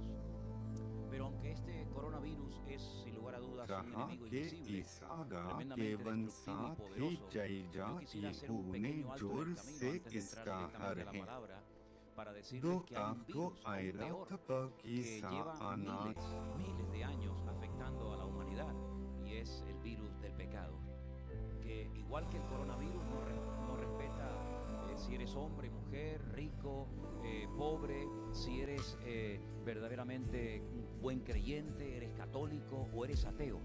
El virus del pecado, la única forma de poder eliminarlo, la única forma de poder vencerlo es con un poder mayor. Come here, Y ese my poder mayor, sin child. lugar a dudas, es el poder del nombre y de la sangre de nuestro Señor Always Jesucristo. remember Toda la humanidad that you lleva are afectada loved. desde el principio de los tiempos, desde Adán y Eva, con este virus destructivo que la Biblia lo denomina y lo llama pecado, pero que para eso vino precisamente nuestro Señor Jesucristo, no solamente a cumplir las sagradas escrituras que hablaban de su muerte, de su resurrección, de su ascensión, sino que también hablaban acerca de la necesidad de que Él tenía que venir para deshacer las obras de Satanás, para que por fin este virus destructivo llamado pecado pudiera ser vencido de una vez y para siempre.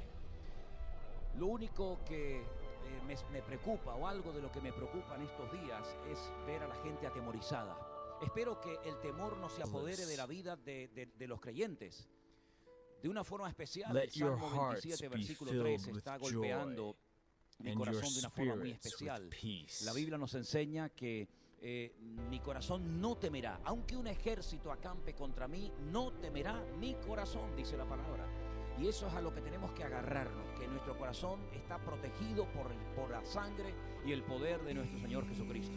Así que pido por favor a todos los hermanos que nos ven en cualquier parte del mundo, incluidos los del Centro Cristiano de aquí de Santa Cruz, del Puerto de la Cruz, nuestros hermanos de Agostera, hermanos que nos están viendo por todas partes del mundo en este momento, no tengamos ningún tipo de temor.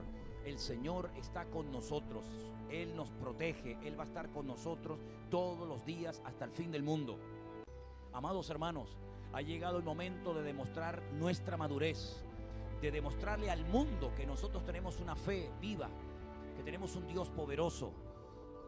Es el momento de demostrarle al mundo que tenemos una base que nos permite aguantar las tormentas y los huracanes y las tempestades de la vida. Ese fundamento es la Biblia, ese fundamento es nuestro Señor Jesucristo. Las casas se pueden desmoronar, las vidas se pueden venir abajo, pero nosotros tenemos un fundamento sólido que es la palabra de Dios, viva y eficaz. Así que es el momento de demostrar nuestra madurez, de poner en práctica nuestra fe, de no dejarnos asustar ni amedrentar por nada ni por nadie. Hay una saturación de información en los medios de comunicación. Y yo espero que los medios de comunicación no estén dominando las conversaciones, los pensamientos, la vida de los hijos y de las hijas de Dios. Es verdad que a veces hablamos y tocamos el tema, pero nosotros tenemos otras cosas de las cuales hablar y por supuesto aún mucho más importantes que el tema del coronavirus. Por otra parte, queridos hermanos, esto sin lugar a dudas es una prueba, no solamente para el mundo, sino es una prueba también para los cristianos, para los hijos de Dios. Es una prueba para la economía, es una prueba para la humildad, es una prueba para tantas y tantas áreas de la vida de un creyente que son de vital importancia. Pero lo que menos nos tiene que preocupar en este momento es el tema económico. Créanme, sé que hay incluso muchos pastores que tienen miedo. ¿Y ahora cómo vamos a pagar los alquileres de las iglesias? ¿Y ahora cómo vamos a hacer frente a los muchos gastos que tenemos? Hermanos, nosotros no ponemos nuestra confianza en diezmos ni ofrendas. Nuestra confianza está puesta en el Señor, nuestro Dios Todopoderoso. Él es nuestro pastor y nada nos faltará. Have faith. Damos gracias al Señor por los hermanos que ofrendan, que diezman, Do y que not sin lugar a be dudas afraid. ahora lo tendrán que hacer de una forma diferente. Tendrán que ir a los bancos y hacer sus ingresos, como ya algunos hermanos nos han pedido que les demos la cuenta bancaria de la iglesia para poder acercarse a los bancos, a las sucursales bancarias e ingresar sus diezmos y ofrendas. Pero independientemente de eso, nuestra confianza está puesta en el Señor. Así que es una prueba para los creyentes y también es una prueba para el liderazgo, para los pastores. Pero lo positivo de todo esto es que vamos a tener tiempo, por fin, para estar tranquilos en casa, leyendo la Biblia, estudiando la palabra, orando, teniendo comunión los unos con los otros. ¿Cuántas veces hay gente que nos dice, es que no tengo tiempo para orar, hermano? Es que debido al mucho trabajo que tengo, no tengo tiempo para estudiar, no tengo tiempo para estar con mi familia. Pues ahora tienes todo el tiempo del mundo, ya no tienes excusas. No nos atiborremos de televisión. No estés todo el día pegado a la pantalla de un ordenador o con una maquinita en la mano. Ahora es el tiempo de escudriñar las escrituras, de leer la palabra, de leer buenos libros cristianos, de orar en familia, de crecer y de madurar en nuestra relación y en nuestra comunicación con el Señor. Al fin y al cabo no nos han prohibido predicar, han prohibido no salir a las calles. Pero gracias al Señor no somos como otros hermanos y otras generaciones que nos precedieron en el pasado, de creyentes a los cuales se les prohibía congregarse, se les prohibía predicar la palabra de Dios en público o en privado. Pero gracias al Señor, a la valentía de tantos y tantos hermanos nuestros que en el pasado, a pesar de que tuvieron que salir huyendo y dejar sus bienes materiales atrás y sus casas, sus hogares, sus amigos, tuvieron que salir corriendo para salvar su vida e incluso en algunos casos perder la vida, pero predicaban la palabra. A todas partes donde llegaba predicaban la palabra, aunque fueran perseguidos, aunque tuvieran hambre, aunque fueran encarcelados, aunque fueran torturados. El evangelio fue predicado en aquellos tiempos con una valentía y con un valor tremendo. Y gracias a ellos nosotros podemos hoy estar aquí tranquilos en nuestros hogares, en nuestras casas, escuchando la palabra de nuestro Dios. Y la palabra que en esta tarde yo quiero leer de una forma especial se encuentra en el libro de Isaías, por favor, libro del profeta Isaías, capítulo 26. Llevo toda la semana meditando en este pasaje bíblico y quisiera compartirlo con todos ustedes en esta tarde. Isaías, capítulo 26, concretamente el versículo 3. Me imagino que ya lo tienen sus Biblias abiertas por este pasaje, pero igualmente yo se lo voy a leer. Dice la palabra del Señor así: tú guardarás en completa paz a aquel cuyo pensamiento en ti persevera, por cuanto en ti ha confiado. Yo quisiera pedirles a los que nos están siguiendo en este momento que juntamente conmigo leamos este versículo de Isaías 26, versículo 3, juntos. Tú guardarás en completa paz a aquel cuyo pensamiento en ti persevera, por cuanto en ti ha confiado. Busqué la definición de la palabra perseverar y es muy interesante, presten atención. Perseverar es la capacidad para seguir adelante a pesar de los obstáculos, a pesar del desánimo, a pesar de las dificultades, de la frustración o de los propios deseos de rendirnos. ¿Se dan cuenta lo importante que es perseverar? Es con la ayuda del Señor la forma de poder mantenernos firmes en medio de las dificultades, en medio del desánimo, en medio de los ataques. Cuando perseveramos, estamos echando el ancla de nuestra fe. Estamos poniendo nuestra fe en práctica, creyéndole a Dios, agarrándonos a su poderosa y bendita palabra, creyendo que Él es todopoderoso para darnos la victoria en medio de cualquier dolor, en medio de cualquier angustia o en medio de cualquier aprieto en el cual Él permita que pasemos. Perseverar en el Señor.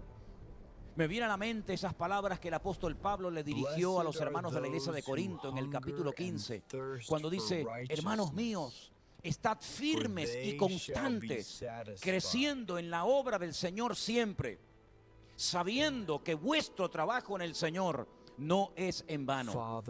Qué bonito, qué hermoso, qué importante saber que cuando perseveramos en el Señor, a pesar de los ataques, a pesar de las pruebas, a pesar de las dificultades, el Señor nos va a honrar y nos va a bendecir y nos va a demostrar su fidelidad como siempre lo ha hecho. Bendito sea su nombre. Ahora, lo que a primera vista me llamó la atención de este versículo tan conocido de Isaías 26:3 es que el pronombre personal está en segunda persona. No dice yo os guardaré en paz, sino que el que está hablando aquí es el profeta Isaías. El pronombre está en segunda persona y dice tú guardarás en completa paz. Es una declaración de fe del profeta Isaías. No digo que no sea una promesa. No estoy diciendo que el Señor no va a guardar en paz y a bendecir y a prosperar y a ayudar a los que confiamos en Él. Lo que estoy diciendo es que el versículo, el pronombre personal, no está en primera persona, sino en segunda persona. Isaías tenía tanta confianza en el Señor que él podía declarar abiertamente: tú, se refería a su Dios, a nuestro Dios, tú guardarás en completa paz aquel cuyo pensamiento en ti persevera. Podemos mantenernos firmes y constantes. Podemos avanzar, podemos superar obstáculos, podemos superar tristezas, ataques, tentaciones, etcétera, etcétera, confiando en el poder de nuestro Dios. ¿Saben una cosa que hice? Leyendo este versículo en hebreo, que me gustaría decirles cómo se pronuncia, porque es muy interesante.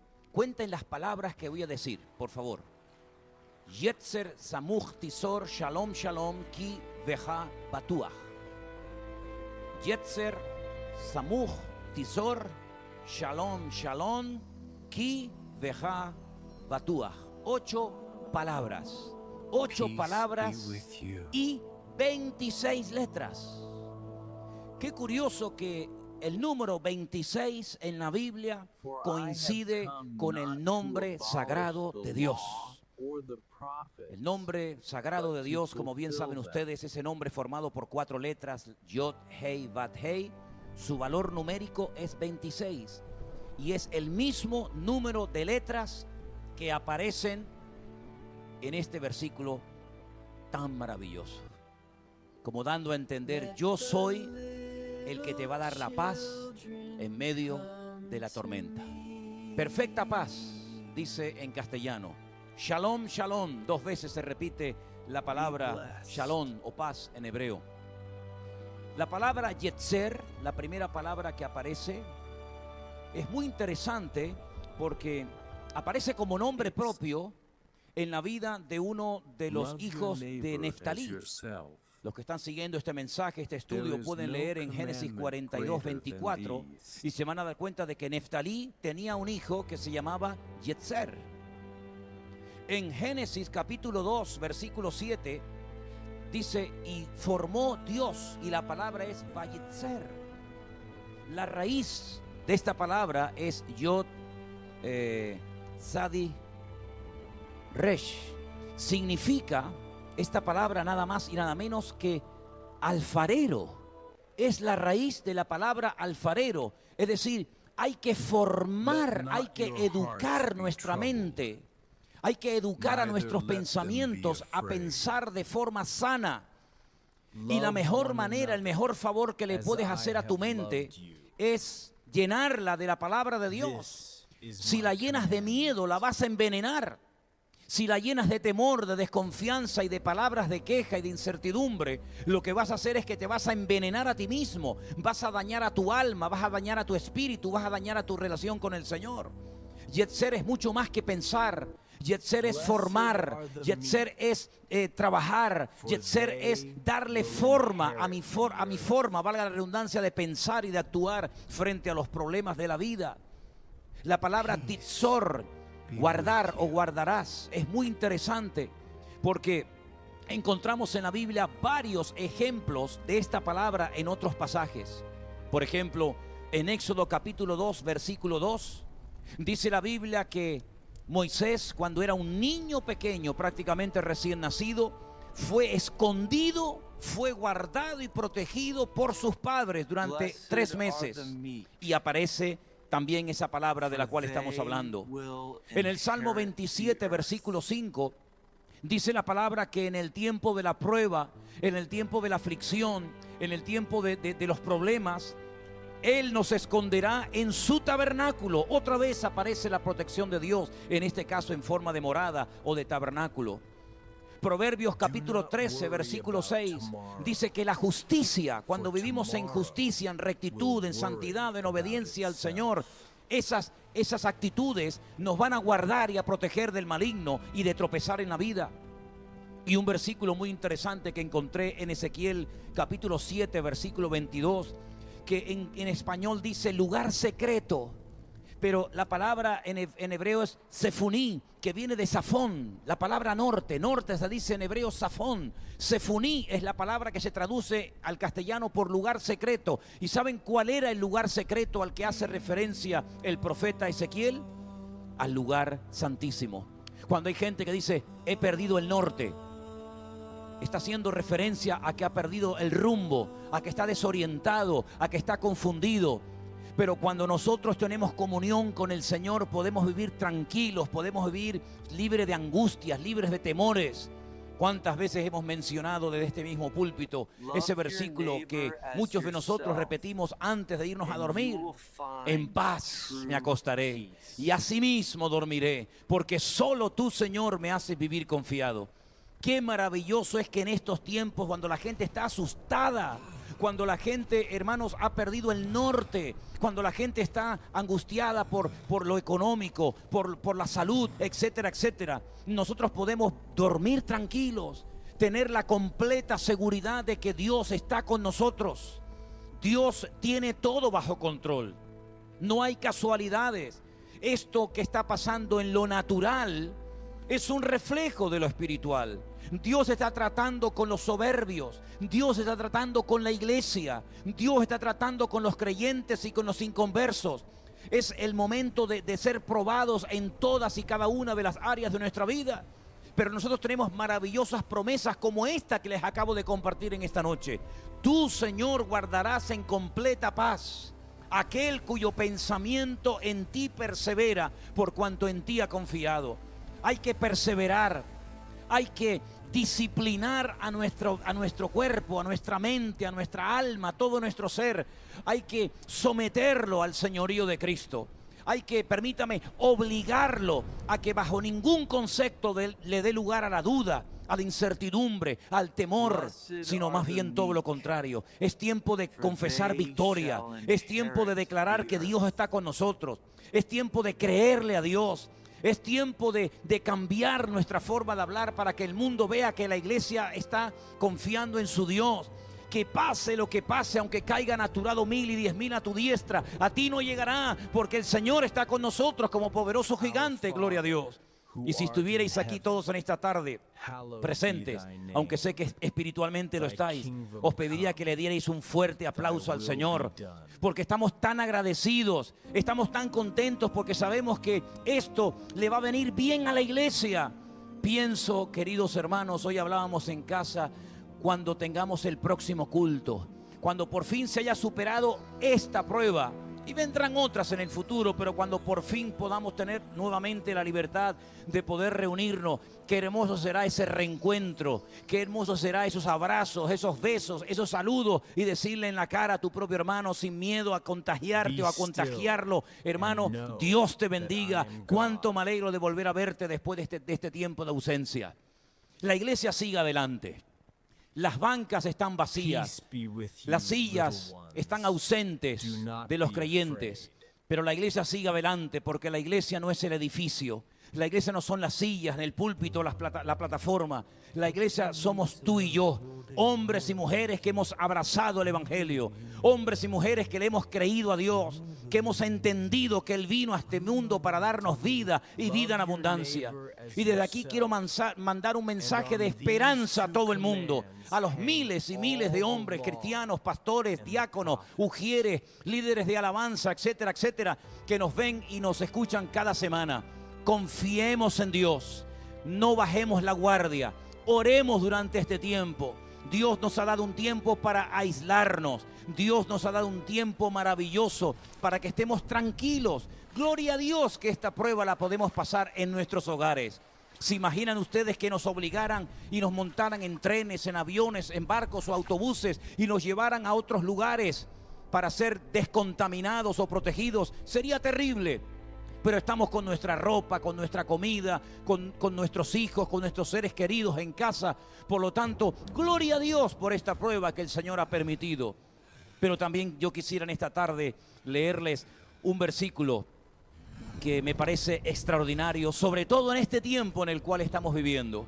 También está en Isaías, por lo menos en mi Biblia está pasando la página. En el capítulo 26, versículo 20, hermanos queridos, escuchen este texto, es tremendo. Parece que fue escrito específicamente para este momento de la historia. Anda, pueblo mío, entra en tu aposento, cierra tras ti tus puertas, escóndete un poquito, por un momento, en tanto que pasa la indignación. ¿Has leído? ¿Has escuchado atentamente este texto en esta tarde? Es impresionante. Aquí es el mismo Dios, nuestro Dios todopoderoso, el creador del universo, nos dice: pueblo mío, entra en tu aposento, cierra la puerta tras de ti, escóndete un poquito, por un momento, en tanto que pasa la indignación. Es como si Dios estuviera limpiando el mundo de contaminación, de virus. Es como si Dios estuviera limpiando las ciudades y las calles. Es lo que Dios quiere hacer hace miles de años en la vida de los seres humanos. Limpiarles, transformarles, cambiarles la vida.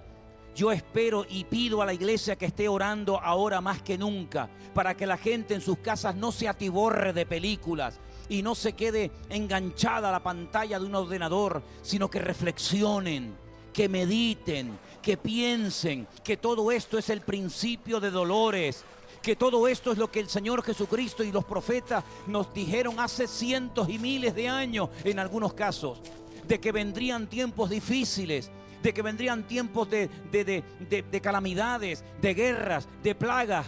Pero dice la Biblia que ni un solo pelo de nuestra cabeza caerá, porque el Señor ha prometido estar con nosotros todos los días hasta el fin del mundo. Queremos en esta tarde, desde aquí, desde el Centro Vida Nueva en Santa Cruz de Tenerife, primeramente mandar un saludo a todos los hermanos de la iglesia que nos están escuchando o nos verán y nos escucharán más tarde. A los hermanos del Puerto de la Cruz, a los hermanos que nos siguen desde Llagostera, a los hermanos que nos siguen desde Israel, a los hermanos que nos ven desde Estados Unidos, Colombia, Chile, tantos y tantos y tantos lugares que nos escriben cada día. Hermanos, gracias al Señor de que podemos emitir, de que podemos predicar la palabra con la puerta cerrada, da igual, pero los medios los tenemos. Dios nos ha provisto los medios y la tecnología necesaria para que la palabra de Dios corra y sea glorificada. Aquí estamos tranquilos, aquí estamos esperando que esta indignación pase, porque va a durar un tiempo, pero en este tiempo confiemos en Dios. Dios está a nuestro lado. Dios ha prometido defender nuestros problemas y nuestras batallas. Yo quisiera que oráramos en esta tarde y voy a pedirle a Elena que, aunque ella está grabando con el móvil, que pase despacito aquí arriba y también que me ayude para orar junto a ella por todos ustedes. Estamos retransmitiendo en esta tarde esta reunión a través del Facebook en directo y a través de YouTube. Pero yo quiero que en esta tarde sepan que vuestros pastores os echan mucho de menos, que os amamos, que la iglesia sin vuestra presencia no es la misma. Pero sabemos que no estamos solos. Quiero que sepáis que estamos orando por todos ustedes, por el pastor Marcos, por Anderson y su familia, que estamos orando también por nuestro hermano Juan Ramón, que es el que está llevando de momento adelante la obra en Llagostera, por nuestro hermano Adolfo, que está atendiendo a nuestros hermanos en Israel. Por todos ustedes queremos orar en este momento, y voy a pedirle a Elena que nos dirijan una palabra de oración, y luego yo también terminaré orando. Y pido que todos los que están en casa, viéndonos y escuchándonos en esta tarde, se sumen a nosotros para que juntos elevemos una palabra de oración, de fe poderosa delante de la presencia del Señor, y creamos que viene lo mejor, sin lugar a dudas. Orando en esta tarde a favor de todos nuestros hermanos queridos que por este motivo no se han podido congregar esta tarde aquí en la iglesia, ni tampoco en otros lugares. Pero creemos, Señor, que tu bendición está con nosotros, tu presencia no nos abandona, y no importa el lugar donde nos congreguemos o donde nos encontremos en este momento, sabemos que tú estás con nosotros. Y queremos bendecirte, Señor, porque tú eres un Dios fiel, que nos vas a cuidar. De hecho, hasta este momento lo has hecho. Y queremos también bendecir a todas las personas que están escuchando y viendo esta reunión. Oramos, Señor, por las naciones, por los científicos. Oramos por todos los pastores, siervos tuyos, por todas las congregaciones sobre la faz de la tierra, porque esto no es algo local, esto es algo que afecta al mundo entero, Señor. Y te pido en el nombre de Jesús que glorifiques tu nombre, que todo esto haga que tu iglesia, Señor, se una, que tu iglesia se ponga en pie de guerra y se levante en oración, clamando por la victoria del Señor. Te damos gracias, Padre, porque tú nos permites estar en contacto a través de las redes sociales, y desde aquí bendecimos a todos y a cada uno de nuestros queridos hermanos, donde quiera que se encuentran, en el precioso nombre de Jesús. Amén y amén. Aleluya. Queridos hermanos, tengo unos pequeños anuncios que compartir con ustedes. El primero de ellos es que a partir de mañana, ¿sí? A partir de mañana yo voy a estar grabando un pequeño devocional en audio y vídeo, y lo voy a mandar a través de las redes sociales, a través de nuestro canal de YouTube y a través del Facebook y a través de unos grupos que hemos hecho. Yo voy a estar grabando todas las mañanas un pequeño devocional para que ustedes lo puedan ver y lo puedan escuchar. La idea, lo ideal sería que lo vieran y lo escucharan juntos, en familia, ¿eh? Así que estén atentos a partir de mañana por la mañana. Lo haré temprano en la mañana, lo enviamos, lo subimos a las redes sociales y en cualquier momento ustedes lo pueden ver. Lo ideal sería que lo vieran juntos, los padres con los hijos y todos los familiares juntos. Otra cosa que se me ha ocurrido, que yo creo que sería extraordinaria en este tiempo en el cual estamos en nuestros hogares, vamos a comenzar una competición bíblica. A partir de mañana vamos sobre todo a través del Facebook, vamos a ver si también lo hacemos a través de YouTube, ya les informaré. Vamos a organizar una competición bíblica. Yo les haré preguntas y ustedes tendrán que responder, y el primero que responda pues se llevará el premio. Todavía no sabemos en qué consiste el premio, pero de alguna manera lo honraremos y de alguna manera lo bendeciremos. Así que estén atentos porque a partir de mañana yo voy a lanzar preguntas a través de las redes sociales, y el primero que conteste con la respuesta correcta, esa va a ser la persona, el hermano o la hermana que se va a llevar un premio, ¿de acuerdo? A lo mejor lo llevamos gratis a Israel para que conozca la Tierra Santa con nosotros, o sabe Dios qué. Pero estén atentos. Vamos a comenzar a partir de mañana el devocional cada mañana. Yo lo voy a mandar para que ustedes lo puedan ver. Compártanlo, mándenlo a todos los hermanos que ustedes conocen y que tienen en sus grupos. Y también la competición bíblica a partir de mañana. Y si me permiten, yo tengo aquí mi móvil conectado en este momento a YouTube, y yo quisiera dar lectura a algunos mensajes, porque es muy bonito saber que hay muchísima gente que te está viendo y escuchando en este momento. No puedo leer todos los mensajes que estamos recibiendo, porque seguramente a través de Facebook estamos recibiendo muchísimos mensajes. Elena y Miriam me dicen que sí. Pero por ejemplo, tenemos aquí un mensaje de nuestra hermana Canderina, y dice: ay, qué guay, ya Canderina está contenta por esto que hemos dicho. ¿A qué hora sería la retransmisión? Bueno, la retransmisión va a ser exactamente igual. El jueves vamos a retransmitir otra vez una reunión, un culto parecido al que hemos hecho hoy. y el domingo también a la hora de siempre. Nuestro culto en Santa Cruz es a las 7 de la tarde, hora canaria, y el domingo es a las 6:30 de la tarde, ¿de acuerdo? Los horarios no cambian, ni los días de culto tampoco. Nos mandan saludos desde muchísimos lugares, desde Argentina, nos mandan saludos desde México, también desde España, desde Miami. Madre mía, es una barbaridad de mensajes que estamos recibiendo de muchas partes del mundo. Desde California nos están entrando mensajes también. Voy a empezar por el último. Saludos desde Arkansas, saludos desde Michigan, saludos también desde México, saludos de Puerto Rico, desde Piura, Perú.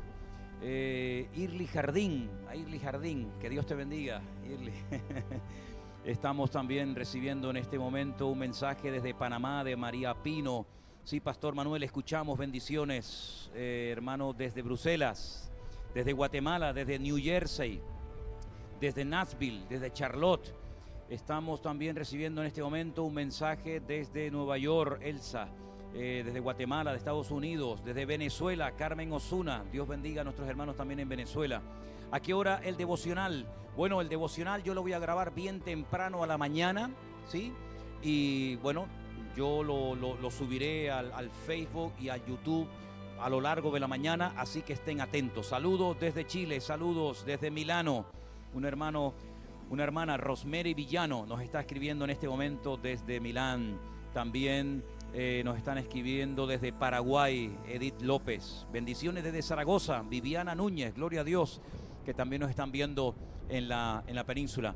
Me imagino que ahí a través del Facebook también estamos recibiendo saludos, mensajes. Tal vez podríamos compartir alguno en esta tarde. Cuando tengan alguno concreto me lo dicen. Saludos, pastor, desde Guatemala, desde Valparaíso, Chile. Saludos desde México, gloria a Dios, bendiciones, pastor. Saludos desde Hollywood, también desde Cataluña, desde Medellín, Colombia. Saludos desde La Palma, gloria a Dios. José Luis Alarcón, creo que conozco a José Luis Alarcón desde la isla de La Palma, gloria a Dios. Creo que estoy pensando en José Luis, un chico venezolano que conocí hace años aquí en Tenerife. Bendiciones desde Santiago, Natanael. Saludos desde Washington, Estados Unidos. Bendiciones, hermanos. Saludos desde Las Carolinas, nuestra hermana Rosalía Ortiz, nuestra hermana fiel que está constantemente siempre siguiendo ahí los cultos. Saludos desde Candelaria, Miguel Ángel Domínguez, tan lejos y tan cerca. Bendiciones, Miguel. Oramos también por Venezuela, por Honduras. Es impresionante la cantidad de personas que en esta tarde han estado conectadas tanto al YouTube como al Facebook. ¿Y tenemos algún mensaje que podemos decir?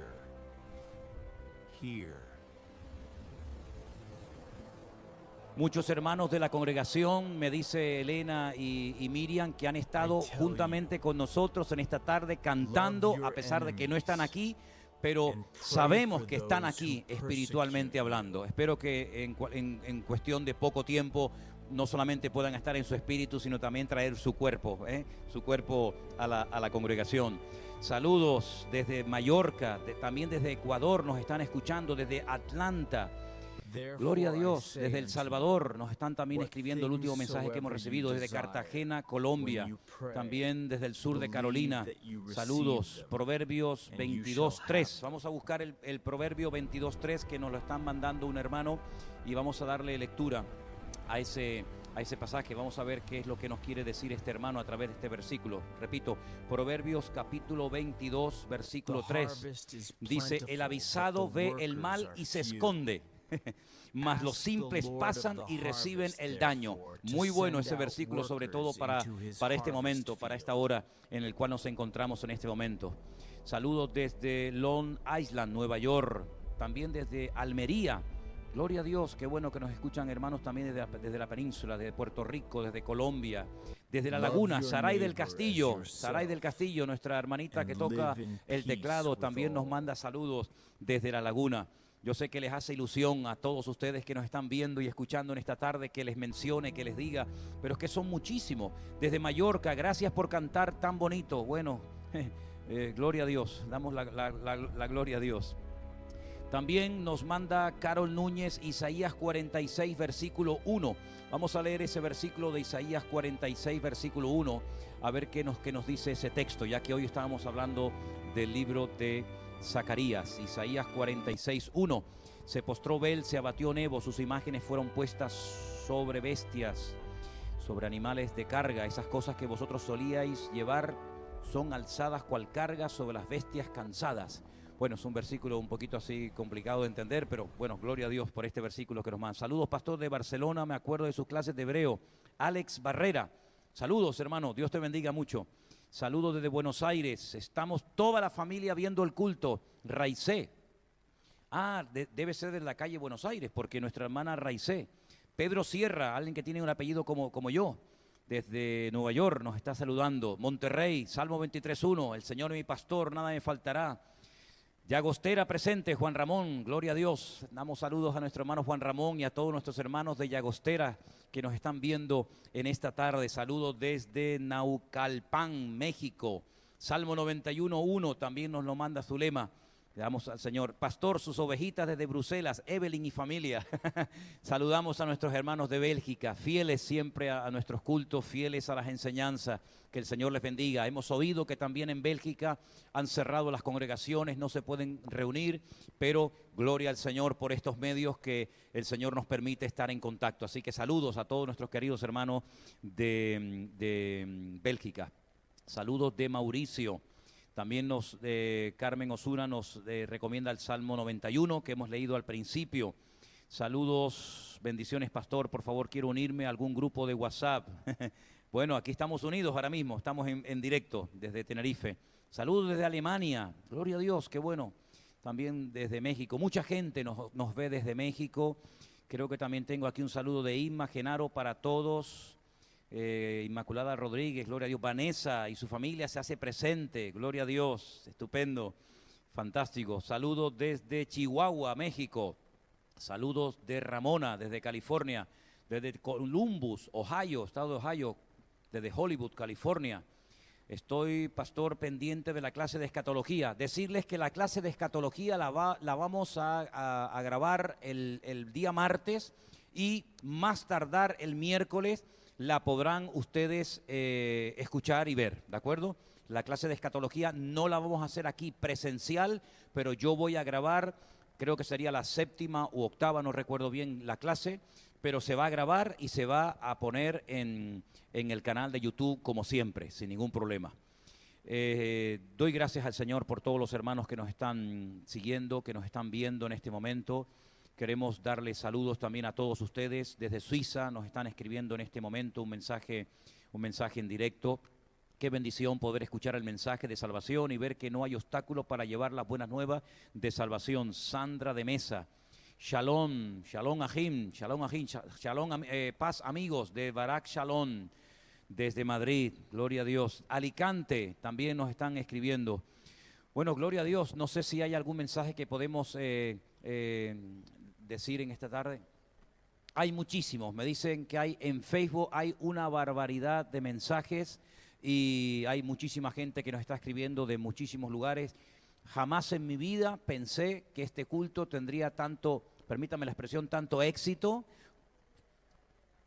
Abrazos desde Tel Aviv, nuestro hermano Adolfo nos está viendo en directo. Saludos para Adolfo, para Paula, para Mafe, para Sara y para Yoji, a nuestros hermanos de Tel Aviv y también a todos los hermanos que tuvimos la oportunidad de bautizarlos el año pasado. Dios les bendiga a nuestros queridísimos hermanos de Israel. Sí, ¿hay algún mensaje más? Muchísimos hermanos, también desde Puerto Rico. Pastor, te seguimos. Adelmar y Gladys desde Tel Aviv, gloria a Dios, qué bueno que desde Israel, país que también está teniendo sus problemillas con el famoso coronavirus, nos están siguiendo nuestros hermanos. Antes de seguir leyendo algunos mensajes, yo le quiero pedir a Miriam otra vez que suba aquí arriba y vamos a cantar otra vez esa canción que la vamos a cantar como una auténtica declaración de fe. Vamos a cantar al Señor que no vamos a tener ningún tipo de miedo, no vamos a tener ningún tipo de temor, porque el Señor ha prometido, como les acabo de decir, ha prometido estar con nosotros todos los días hasta el fin del mundo. Lo importante es no temer, lo importante es mantener la fe. Así que todos los que están ahí viéndonos, únanse a nosotros con esta canción.